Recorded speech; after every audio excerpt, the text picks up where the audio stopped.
A very good evening to you. Welcome to this Thursday edition of The Watchdog. My name is Vuyo Mvogo. And on the show tonight,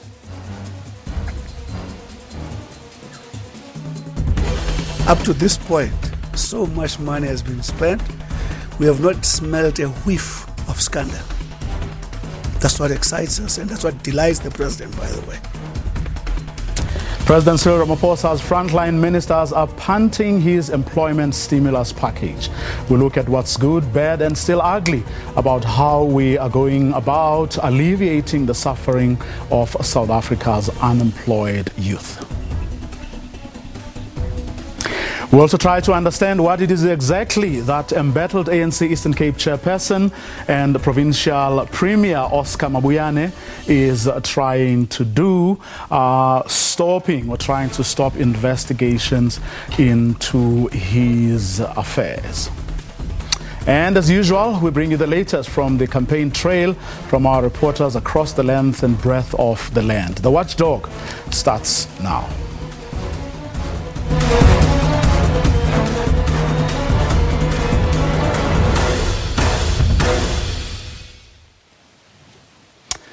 Cabinet ministers are ecstatic, and on their account, so is their boss, President Cyril Ramaphosa. 12.6 billion rands has been spent on the presidential employment stimulus program since its launch in October last year. So far, 551,882 jobs and livelihoods have been supported out of a target of 694,120.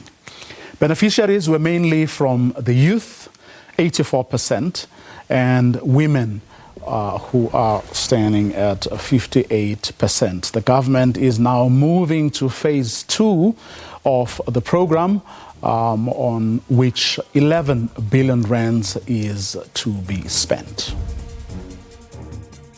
Up to this point, so much money has been spent. We have not smelled a whiff of scandal. That's what excites us, and that's what delights the president, by the way, when I spoke to him about it.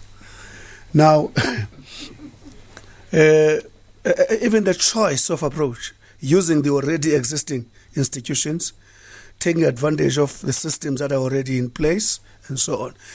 It makes it a participatory program. Well, before our panelists weigh in on the issues arising from today's update by the minister you saw there, who is in the presidency, Mondli Gungubele, and the rest of his cabinet colleagues who were part of that briefing, Patricia DeLille and Tula Snesi, let's first bring in one of the drivers of the program to give us some context, as well as explain a few things. Dr. Kate Phillip. A very good evening to you, and thank you very much for joining us. Good evening, Vuyo. A participatory program, according to the minister in the presidency, and it involved, at least up until now, this first phase, no less than 15 government departments. Tell us, how does it all work? What exactly you set as a team after the president made the announcement and Treasury made the allocation? And how did you go about then kicking it all off? So phase 1 of the stimulus took place right in the midst of the pandemic and in the midst of lockdown.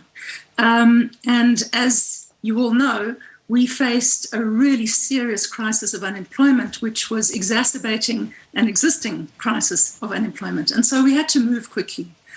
So in phase 1, yes, a team got together and looked at where we thought the best possibilities for delivering employment at scale could be found within the government system. And we worked with departments to develop proposals and to move those quickly through the system through a process that was adjudicated by National Treasury. So that's how the first portfolio of programs came together. That was the 11 departments, in fact, involved in phase 1. There are 15 in phase 2. And that's how the original portfolio of programs was put together. So what did these 11 departments do, or what were they asked to do, or what did they volunteer to do? How did you go about doing that? Now, did you say, Public Works, we're going to need so many people from you, or did they come forward to say, we can take so many people who are going to do A, B, C, and D? It was a combination of both. We went through many processes in government structures. We addressed cluster meetings. We engaged directly with departments. We took ideas from all over the place to say, we need to deliver 500,000 jobs. How are we going to do that quickly? Where does the capacity exist? How can we go to scale? And really, it was a unique opportunity because of the pressure of the pandemic to find new and different ways to address this challenge. And we've really treated the employment stimulus as a bit of an innovation sandbox, as a unique opportunity to innovate in the way that employment programs are delivered. So, what came onto the table was a mix of ideas put to departments and ideas that came from departments. I think the term you used there, did departments volunteer? How did it happen? I think what's really important to understand here is that for all participating departments, this was a huge amount of extra work, and they took it on with alacrity. The first phase was announced in October last year, and there were only 5 months to implement before the end of the financial year, and those were the terms of the funding. So the departments that took on programs took on a degree of risk because they were given stretch targets, but everybody came to the party recognizing that the country needed this. Let's go through some of the, shall we call them, categories, if you will. Some of them are located within, public works, some in education, others in health. Just take us through some of the sort of biggest takers, so to speak. Okay. So by far the biggest program, and a new program, was the program of the Department of Basic Education called the Basic Education Employment Initiative. Now, I think there isn't a corner of the country that hasn't been touched by this program, because 320,000 young people were placed in over 22,000 schools. And the reality is that this was a unique instrument for dealing with our problem of spatial inequality, because there isn't a community in the country that doesn't have schools. Mm-hmm. And with this program, there wasn't a community in the country that didn't get school assistance. Mm-hmm. So this program, I don't want to take it for granted. I think for the benefit of the viewers, we're really trying to clarify everything here to make it, what they were placed in the schools all around the country to do what exactly? So there were two categories. There was a category of teachers' assistants, which required matric and up, and graduates were prioritized for teachers' assistants in the classroom. And then there were general assistants who did not require a matric and who were used in school grounds for maintenance activities, for security in the school, for those kinds of activities. So there were two categories of school assistants. Mm-hmm. That's education. Which were the other areas? We don't have to mention all of them, but let's just go to 2 or 3 more. Okay. So we also had a really interesting program in the agriculture sector targeting subsistence farmers, because subsistence farmers' livelihoods were really disrupted by the pandemic. Supply lines were disrupted, markets were disrupted, and subsistence farmers were particularly badly affected because they live on the edge economically. So we wanted to assist subsistence farmers back into production.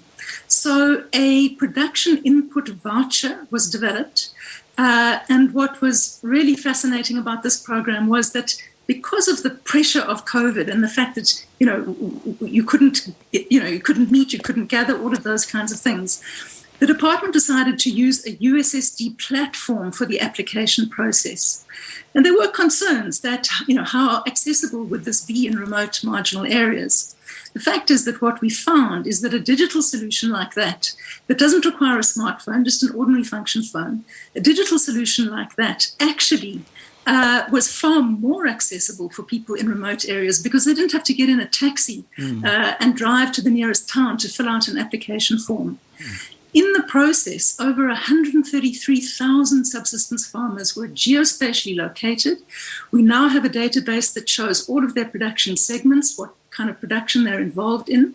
And it provides a huge basis for layering support to subsistence farmers going forward. So assisting them with market access and pathways out of poverty in phase 2, which is what we plan to do in phase 2.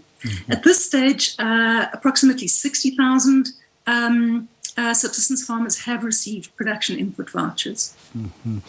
Now, in terms of the remuneration, compensation that these people had to get, how competitive is it, or how do you determine, how these people should be compensated? The school assistants were paid the national minimum wage, and that was an important factor that assisted in getting teachers' unions, principals' unions on board. But there was a spread of different wage levels because some of the programs involved expanding existing employment programs, and it would have been problematic to have different wage levels on site in the same program. So where we were expanding existing programs, we used the existing wage as the benchmark. But in new programs like the school assistance program, the national minimum wage was paid. Some graduate programs also paid more than that. We're going to get into what to expect phase 2 in a moment, Dr. Philip. But for now, I want us to bring onto the conversation Farai Mabuyane, who is the Youth Employment Services Chief Partnership Officer, as well as Nicola Galombek, who is the founder and board member of lobby group Harambee. Good evening to both of you ladies. Thanks very much for your time. And I'm going to start with you, Farai, if I may. Just your thoughts from what was announced today and from, what Dr. Philip has just taken through. Very good evening, and thank you so much for the opportunity to be here. I think that what Dr. Philip has shared is so important, looking at what are the initiatives that government is implementing. And I think what was announced today highlights just how serious the unemployment crisis is that we face. We are in the thick of an unemployment crisis, and you are now seeing initiatives from government, from the private sector, from NGOs who are saying, how do we deal with the thick of the unemployment crisis? How do we create multiple pathways for young people in our country to be able to develop critical skills to enhance their employability and for them to be able to participate very actively within the economy? So I think as a young person myself, it is not a discouraging situation that we have in light of the various interventions that are taking place, such as the Pathway Management Network, such as the Presidential Employment Stimulus, the work that's being done by YES, by Harambee, by the NYDA. All these partners are collaborating for us to ensure that we don't see such devastating unemployment stats in our country again, and to ensure that this youthful population that we have is upskilled, is empowered, and is economically active. Nicola, from your vantage point? Good evening, and it's a pleasure to be here. Thank you for the opportunity. I think this has been in the midst of the COVID devastation, an incredibly positive and exciting development. I think that, as Dr. Philip said, it's compounded the problem, but it has also demonstrated the opportunities. I think that what we need to all acknowledge is that government stipended programs are an absolutely critical part of the solution. But we need to ensure, and I think we can, and we're already seeing the opportunity to ensure that young people use these opportunities to pathway themselves to either to being self-reliant in enterprise, to upskill themselves for growth sectors in the economy. Digital and tech sectors have grown even through the COVID period. So has agriculture. And there are a number of sectors that, despite the low growth in our economy, need the talent and skills of young people. And so the public employment programs and the scale up that has happened during this period really provides us with a platform to now, the National Pathway Management Network creates a platform for those young people to progress, to move from these opportunities to their next opportunities, and for another cohort of young people to be absorbed into their first opportunities. And I think just to reinforce what Farai said, when the DBE opportunity that's been mentioned was opened up, I mean, we saw a spike of 150,000 young people applying in a single day for these opportunities. Young people out there are hungry for opportunity. That is the thing that they most want, opportunity to earn. And what we have seen through the stimulus program and the many other initiatives that are happening both in the private sector and between the private, public and social sectors, is we're seeing that when young people are given opportunities, they really make good of those opportunities. They can transition from a government stipended opportunity into a self-employment enterprise opportunity. And we also see that even with an income from a self enterprise that a young person is running, if they can bring home 1,500 Rand a month, they already start making contributions to their households. They're putting themselves into further learning. They're funding the education of their children. They're contributing to household food security. Both through their activities as well as through the income they're bringing in. And the sort of positive psychological impact of that on our young people, just feeling like they can be positive contributors, feeling engaged, and being able to realize their talent. I mean, the impact of that on our society really can't be measured. It is so important.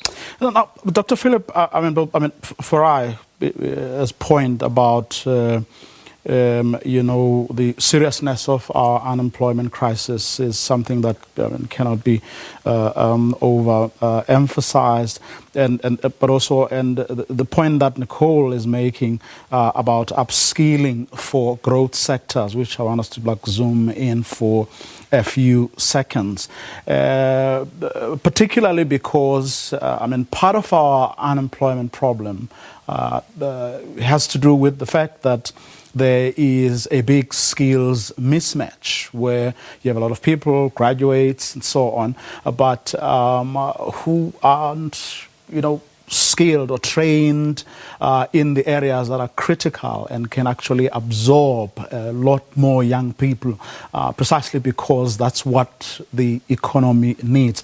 Now, is there a deliberateness about what you are doing, that ensures that, that particular problem is being addressed simultaneously? In other words, while we are getting young people to contribute to household incomes, to educate, their own children, as Nicole was saying, at the same time, we're making sure that they begin to acquire, the skills that the economy actually needs. Yes. I think that one of the things we have to recognize is that in South Africa we have multiple interlocking problems. And we need, when we look at solutions and design solutions, we need to design them in a way that is also interlocking. The employment stimulus is about an immediate response to crisis in a context in which the private sector has taken real strain through the pandemic, in which unemployment was already high and in which markets are currently unable to absorb labour at the scale that is required. So we need a multi-pronged approach. On the one hand, of course, plan A is that the economy recovers, that it develops in ways that is able to create employment on the scale required, and that on the supply side, people are skilled for the jobs that are emerging. That is a huge part of policy.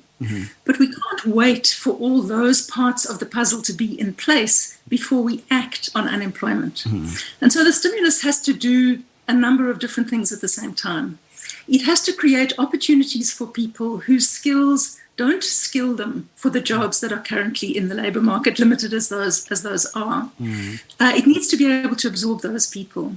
It also needs to position people that do have some skills with work experience. We know that the single biggest barrier to entry in labour markets is actually lack of work experience. And that's why in the stimulus, we've actually put so much emphasis on the importance of the quality of the work experience in these jobs, that it is meaningful work, that it provides people with real work experience. It gives them experience of teamwork, of time management, of accountability, of delivery. And in the process is equipping them to play an important role in the wider labour market when the opportunity to transition arises. There are also lots of opportunities for actual skilling within the process. So, for example, one of the programs in phase 1 was with the DTIC. It was placing people, it was an incentive to place people in the global business services sector, precisely because that is one of the growth sectors. Within the schools program, for example, there was digital training done on a range of different areas that would equip participants better for the labour market thereafter. There were a number of graduate programs that gave graduates applied experience in their area of expertise. And we've actually seen many snapped up into the labour market. So I think the important thing is to be operating at these different levels and recognising that some problems we can't solve right now, even though we try to build in strategies to do so into the approach. Farai, if, as Dr. Philip is saying, phase 1 was all about this immediate response to the crisis of unemployment in the country, where then do you think phase 2 should now go? Thanks for the question. And, I think that, so Dr. Philip is absolutely right that these processes and these interventions that we have to definitely run in parallel. So yes, phase 1 was about how do we address the youth unemployment crisis that we have immediately. But at the same time, let's also look at how do we then address some policy reforms which could ensure that we are having more people who are engaged, who are economically active. And I think what's so important, especially as we look at phase 2, is to look at what was the feedback that we received from young people. How do we build on that feedback? And how do we ensure that the programs that we have are making young people employable? And I think what's been really exciting is that Youth Capital, they did a survey with young people who benefited from the education assistant jobs. And I just want to share with you on this platform some of the feedback that young people gave, because I think this is really exciting and it speaks to just how effective the intervention was and how, since we know it works, how do we massify this? How do we scale it up to ensure that more young people get this opportunity? So from the sample who Youth Capital engaged with, we found that, that 42% of young people who are part of this program actually had an interest within the education space. We know that 98% of schools said that this was such an important intervention to have, and that if they could extend the contract period of these young people, they actually would. And I think what's even more significant is that 29% of young people said that this program, especially when we're looking at the teacher assistants, albeit a bit short for them, gave them a good work experience. And I think that is so critical. I mean, we've discussed how we do have a skills shortage within our country. And if we can create as many pathways for young people to gain these skills, then that is absolutely critical. Yeah, I think what's also important for us to recognize is that, as we do have phase 2 of the intervention, we're also looking at the different pathways which exist for young people. So if we're speaking specifically about the teacher assistant pathways, there are also pathways within Harambee, for example, looking at the hustle economy. There are also pathways within the NYDA, looking at how we can support young people who run their own businesses. There are also pathways within YES where we give young people a 12-month quality work experience, and that's funded through mobilizing the private sector. So I think as we're looking at phase 2, what's really exciting for me is how, yes, we are responding to a crisis immediately, but in parallel, we are also looking at what are some sustainable long-term initiatives for us to ensure that we don't see such a crisis again? And this links back to what Nicola had mentioned about how do we place unemployed young people into your high-growth sectors, such as your BPO sector, your agri and agri-processing, digital and ICT, your green energy sector. And I think many of the organizations who are involved within the youth unemployment ecosystem are doing this work. Mm-hmm. The third layer would then be, how do we look at policy reforms to get even more young people involved and very much economically active? And I think just one other thing to share as well is that, it's so important to just re-emphasize the point that Dr. Philip made, that before COVID-19 hit, we were already in an unemployment crisis. COVID-19 exacerbated this crisis, and the various initiatives now are ensuring that we don't see such crisis happening again, and that we are creating as many pathways for unemployed youth as possible. And I think the more pathways young people see, the more skills we get, the more empowered we become, the more we contribute to our households, the more economically active we become sustainably. Nicola, from your perspective, where should we go now? Well, I think just adding to what Farai has said, I think one of the important features of the presidential youth employment intervention is that it really creates a platform for proper coordination of all of this activity. And most importantly, if you look at the youth.mobi, the SA youth.mobi platform, it creates a single platform for young people to see all of these opportunities, to have a single point of entry and a place where all of these opportunities, these different kinds of opportunities, and most importantly, these pathways, the next step, can be visible to young people and where they can be supported to move themselves forward.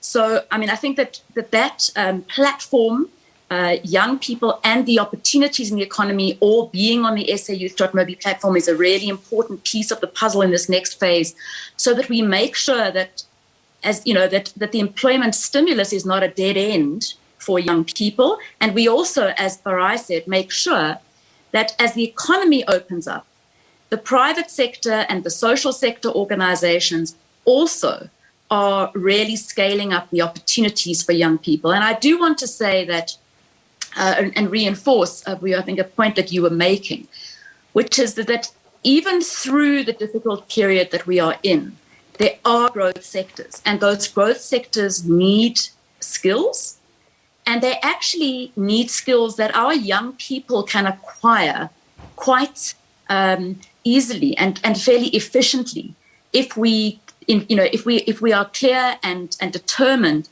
to create appropriate demand-led skilling opportunities for young people, not necessarily long and inappropriate qualifications that don't match to the needs of the economy, but shorter, very demand-led, very fit-for-purpose skilling programs that can be massified. If you look at the digital and tech sector, we all know that sector has grown during COVID, and it's not just the sector itself.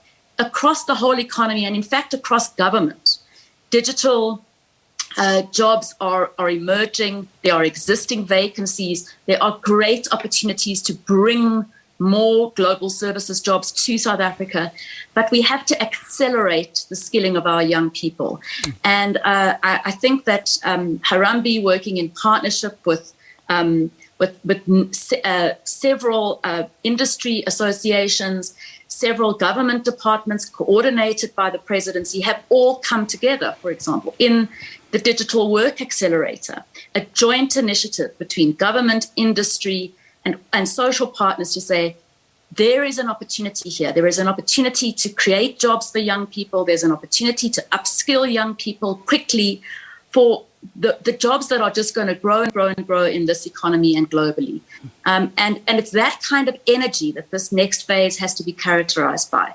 Compacting across social partners, focusing on the opportunity zones, and really mobilizing and celebrating the talent of young people, and just tackling the blockages, just going over them, through them, and doing whatever we need to do. Where there's regulation that's getting in the way, let's deal with it. Where there's qualifications that are getting in the way, let's deal with it. Where there's funding that's being misdirected, let's direct it appropriately. But it's that kind of energy that we're going to need in this next phase to really say we can't sustain a fiscally employed youth population. That is not sustainable, right? We have to grow the jobs in our economy. We have to grow what Farai calls the hustle economy, where young people are making a living, selling goods and services in their communities and able to generate livelihoods for themselves. We've run out of time, but I am going to ask you, Dr. Philip, to, within a minute, just take us through some of the salient features of Phase 2, for which 11 billion rands has already been allocated. So Phase 2 extends the successful programs from Phase 1, but introduces a lot of new programs too. And a lot of them respond to precisely the kinds of things that have been raised here, including support to demand-led digital training through the Presidential Youth Employment Intervention, and the stimulus is supporting the Pathway Management Network that we've heard a lot about here, and that is a crucial intervention in the youth employment space. But some of the exciting programs in Phase 2, number one is the Social Employment Fund. This is part of the social and solidarity economy that is part of the DTIC strategy. And it is going to support 50,000 jobs that support organizations that are engaged in work for the common good in communities. Now, we know that there are many organizations that are doing all kinds of work that make a difference at community level. This fund is intended to support them. And the purpose of that is to recognize that it's not just the public sector that can create forms of public employment. We need to partner with organizations beyond the public sector to do so. So the Social Employment Fund will be launched by the Industrial Development Corporation, and we're looking to seeing really innovative work coming out of that. Things like placemaking, urban agriculture, early childhood development, community safety, gender-based violence, initiatives that oppose gender-based violence, and those kinds of things. So that is a big thrust in Phase 2. Another big program is the City Support Program, where all the metros have been asked to come forward with proposals. And what we're seeing there are things like partnerships between a metro and the private sector to create digital jobs that digitize the records of the city and use that as a platform to get participants work ready for the private sector. And that is happening in partnership with the private sector. The cities are also doing things like urban agriculture, innovation in waste, and programs like that. There's a program with COCTA that is about working with 25 municipalities to support innovation in waste management and recycling, to find solutions to the problems of waste that we have. So we have a range of new programs. There are 15 in all, but I'll leave it there. Thanks for your Okay, I'm sure we'll be able to explore those over the next few months. On this program, we take the issue of unemployment very, very seriously. That's why we try never to miss an opportunity to talk about it, as was the case today, on the back of that report back by cabinet ministers and officials like Dr. Philip on how far they have gone in implementing the presidential employment stimulus. Special thanks to Dr. Philip, as well as Farai Mabuyane and Nicola Akalombek. But we also focus on this program on the body politic, and that's what we're going to do next. After the break, what's the embattled ANC Eastern Cape chairperson and provincial premier Oscar Mabuyane trying to do, interdicting the Hawks?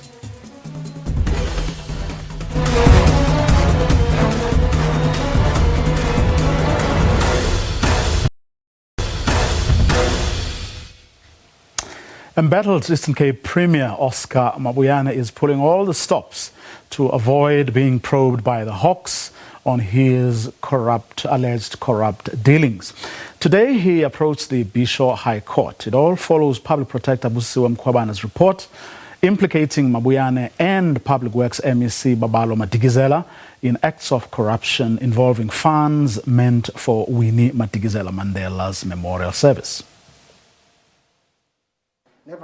Mabuyane argues that he has no case to answer as there aren't any specific charges against him. But legal experts are of the view that his argument does not hold water and has no legal grounds to stop the investigation. The investigation is a process. He will be given an opportunity to state his case once facts have been gathered. So for me, the most important thing is that he must just wait for the process to unfold, answer the questions that are posed to him, and if at the end of the day, then he is charged, then he will still have a case, an opportunity to answer in court. So his rights are protected. I also doubt very much that the court would go to an extent of really interdicting the Hawks from doing their work. Mabuyane questions an investigation by the Hawks from the Free State, but the Hawks see nothing wrong with that. From time to time, the Hawks investigates cases across provincial borders. It has taken place in various instances such as the Durban Waste investigation, the Nafis Modak investigation, the Eskom prepaid electricity fraud, where 30 people were arrested in Gauteng by investigators from the Free State. From time to time, the national head will also assign investigators from different provinces to probe cases that aren't necessarily situated in their own provinces or even their offices are based. In a statement, the ANC has indicated that the MEC for Public Works, who is also implicated, will apply for a legal review. Lubabalo Tata, SABC News, Eastern Cape. Meanwhile, suspended ANC Secretary General Ace Magashule has denied Oscar Mabuyane's claims that he is the one unleashing the Hawks on him. Are you using the Hawks to get to Mabuyane? Is that even possible? I have no connection with any Hawks. Well, we're going to take a quick ad break. After the break, we'll get some informed opinion from Advocate Ntuse Libebe on the attendant legal issues around this particular story. Don't go away.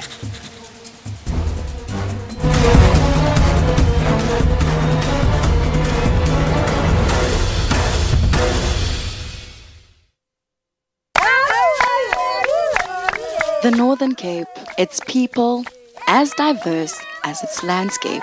We bring you these stories. We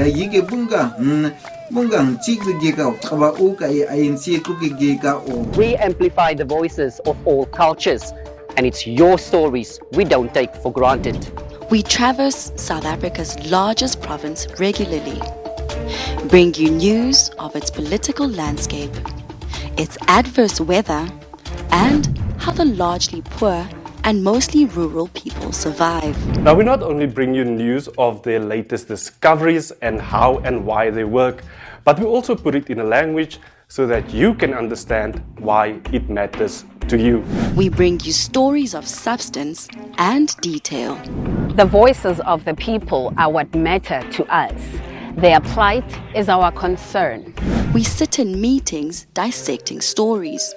You can trust us as your source of news. I'm Tapelo Khobuswane and I bring you material of high quality.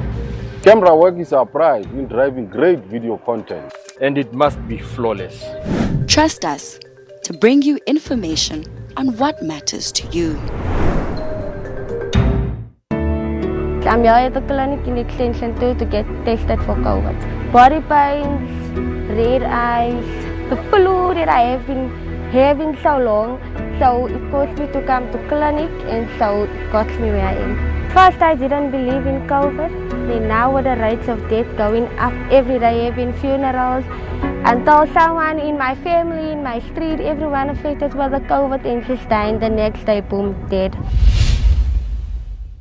Well, the week ahead is a show that airs between 1 and 2 o'clock on SABC News Channel. The show has been extended to an hour. We're going to continue to bring you rolling coverage of what is unfolding every step of the way from our different provinces, different communities, different metros, different areas, parties and independent candidates in full swing campaigning and electioneering ahead of the local government elections. Thank you for joining us. Catch the week ahead with myself, Liesl Wilson, on SABC News Channel between 1 and 2 o'clock on Sundays.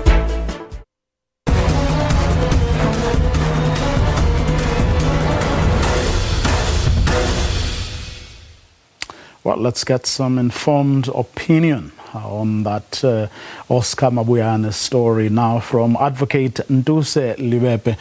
Advocates, good evening. Thanks very much for your time. I hope that line is now stable. Oscar Mabuyane is arguing that he has no case to answer because there aren't specific charges against him. Does he have a point from a legal standpoint? Good evening, I'm sorry for connection where I am. I think connection is also bad. But anyway, from the legal point of view, you must know to start with that we have what we call the Combating of Corrupt Activities Act, Prevention of Combating Corrupt Activities Act, especially that gave birth to the Hawks to investigate any types of corruption that has been reported to them. Either a corruption committed by any citizen, despite of your political position, the Hawks has a responsibility to investigate and submit their investigation to the NPA to prosecute. Here, with regard to the case of Mr. Mabuyane, there was an investigation which was conducted. You will agree with me, Huyo, from back then in 2016.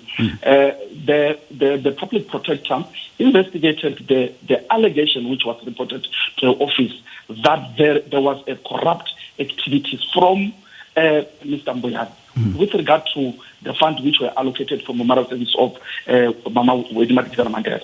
And from those findings, they found that there is a certain amount of 450,000, which he benefited from that. That's evidence. Now, the public protector is submitting that kind of information to the Hawks to do what we call a final leg of investigation and to submit to the NPA for the director to give a go-ahead to prosecute.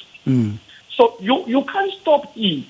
You can't stop it and say, no, you don't have the power or a leg to investigate me. Legally speaking from Section 34 of the Combating or Prevention of Corrupt Activities, it gives the Hawks powers to investigate. And the issue, because I've realized they speak about the issue of jurisdiction. That's no, it's from the Free State office. It doesn't matter. You go from the jurisdiction operation of the Hawks. The act is very clear that they have the task to investigate any corrupt activities within South Africa. Now, Advocate, I want us to listen very carefully to the explanation that was given by his lawyer last night on our sister program, The Globe. Take a listen. The basis of us approaching the court is that the Hawks are refusing to give our client the necessary information in order for him to answer the questions that they are imposing on him. Now we are reviewing that decision to investigate our client. They have a right to investigate, but our client is also entitled to his constitutional rights. He has set in motion his constitutional rights, and the Hawks also have to meet him halfway to provide him with the necessary information that he has requested from them. Remember, there was an agreement between my client and the Hawks, wherein Hawks agreed to provide him with the necessary information in order for him to answer such questions. That did not happen. They did not provide him with the necessary information. Now they want to go ahead to charge him without having given him that chance to answer the question. Hence, our client now is approaching the court to say, no, give me the information first so that I can answer. Advocate? Yes, bro. Does he have a point? Does he have a leg to stand on in terms of what we've just heard from his lawyer? You see, this is sound wanting from his point of view. You see, there is no leg to stand. I like the part when the legal representative stated it categorically that the Hawks, they have the right to investigate. Yes. And indeed, Mr. Mabuyane has a right in terms of the Constitution to give his side of the story. So you can't say, stop investigating me, give me this and this and this before you can investigate me. No, it doesn't work like that. They have a constitutional right enshrined from the Constitution as one of Chapter 6A establishment to do their work. Why is it so difficult for Mr. Mabuyane to allow the Hawks to finalize this leg of investigation? And he answered these things in court. You see, if indeed there's no case, then the MPA will reject, will issue a certificate of non-prosecution. So there's nothing to it. There's no leg from the legal point of view for Mr. Mabuyane to stand.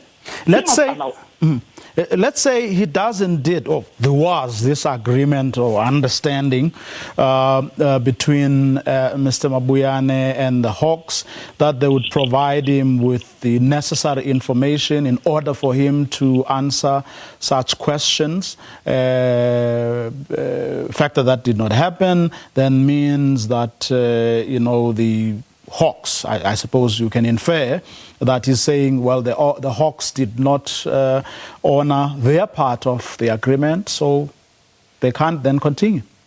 Is that legal? Is that something he can use as a defense?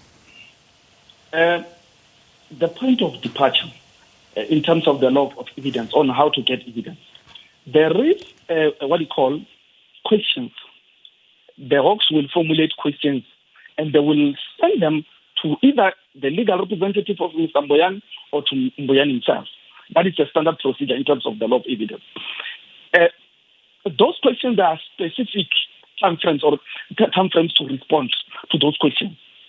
If indeed they've sent the questions to him or they're still waiting for them to send questions to him for him to respond, then that is a different issue. But here the Hawks have information which has been given to them, and they want to investigate. And after investigation is where the process of formulating questions will come in. So you can't stop at the entrance. So no, don't enter. Don't investigate me. You understand? Bring this. No. You must allow them, and they will formulate those questions. They will send to you. Then answer the question. From my legal point of view, it doesn't stand and it doesn't prevent the Hawks from doing their work. I will go to an extent of giving a precedent. There is a High Court. There is a Constitutional Court decision of 2014 of Helen Student Foundation and the Glenista, where they challenge the President and Minister of Police about the operation of the then Scorpion, now the Hawks. That in a country whereby we find ourselves that corruption is escalating, we need to come up with procedures and to empower these institutions to do their work without fear of failure. There's nothing wrong for Mr. Mabuyane to allow the Hawks, if indeed he's innocent, to allow the Hawks to do their work. The work that it has been entrusted to them in terms of the Prevention of Combating of Corrupt Activities Act. Okay. Advocate, that's where we're going to leave it this evening. Thank you so much for your time and insights this evening. And that, of course, is Advocate Ntuse Libebe. Moving on to the campaign trail now, ANC members' dissatisfaction with candidate lists continues to haunt party leaders. Party Deputy Secretary General Jesse Duarte says the ANC will defend itself should those who are unhappy about the party's nomination processes take take it to court. She was reacting to threats made by some disgruntled ANC members at the Klerksdorp-based Matlosana local municipality in the northwest, where she was campaigning today. Our demand to the ANC is that the ANC must take under oath, sign under oath to say indeed they will go for the by-elections after the votes. The second thing is that we want the candidate that was imposed to write a resignation letter to the ANC with immediate effect. In the Northwest, the habit of the people who don't get their ways to take the ANC to court, they welcome. We will be there to defend the ANC. The Elections Committee, led by Comrade Kgalema Motlanthe, has undertaken that after the elections, they will come back and deal with all the disputes. The African Christian Democratic Party earlier today marched to the Constitutional Court against what it calls mandatory COVID-19 vaccination. Party leader Reverend Kenneth Meshwe has accused the governing ANC of bringing back apartheid. He says he's disappointed about what he calls government's plans to make the COVID-19 vaccination mandatory. SABC reporter Yolisa Njamela has more.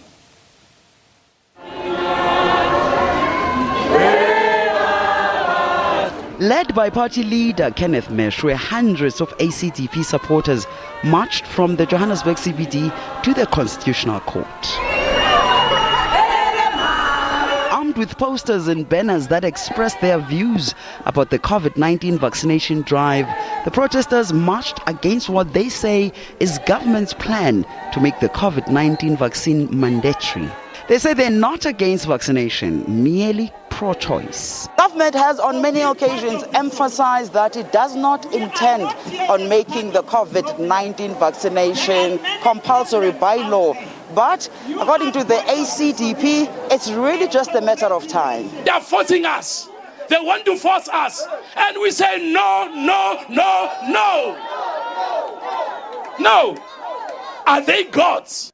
Meshwe told his supporters that should the government officially introduce a policy that mandates citizens to vaccinate against COVID-19, this would mean that South Africa is regressing to the apartheid days. What government is trying to do, they are reminding us of apartheid. They are reminding us of what? Do you want apartheid back? You want apartheid back? Now government is saying, without mandatory vaccine, particularly a vaccine certificate, you will not enter some places. That is apartheid. ACDP is fighting for your freedom to choose what goes into your body. The party leadership handed over a memorandum of demands to a Justice and Constitutional Services representative. Some of their demands include calling on government to review the decision on vaccine passport. The passport is meant to be used as proof of vaccination for various purposes and events. I'm certain that all of us that have lived under apartheid do not want to carry any kind of tompas.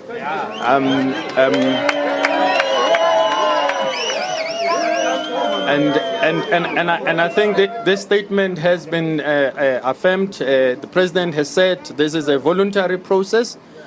People have a choice, and he has said that.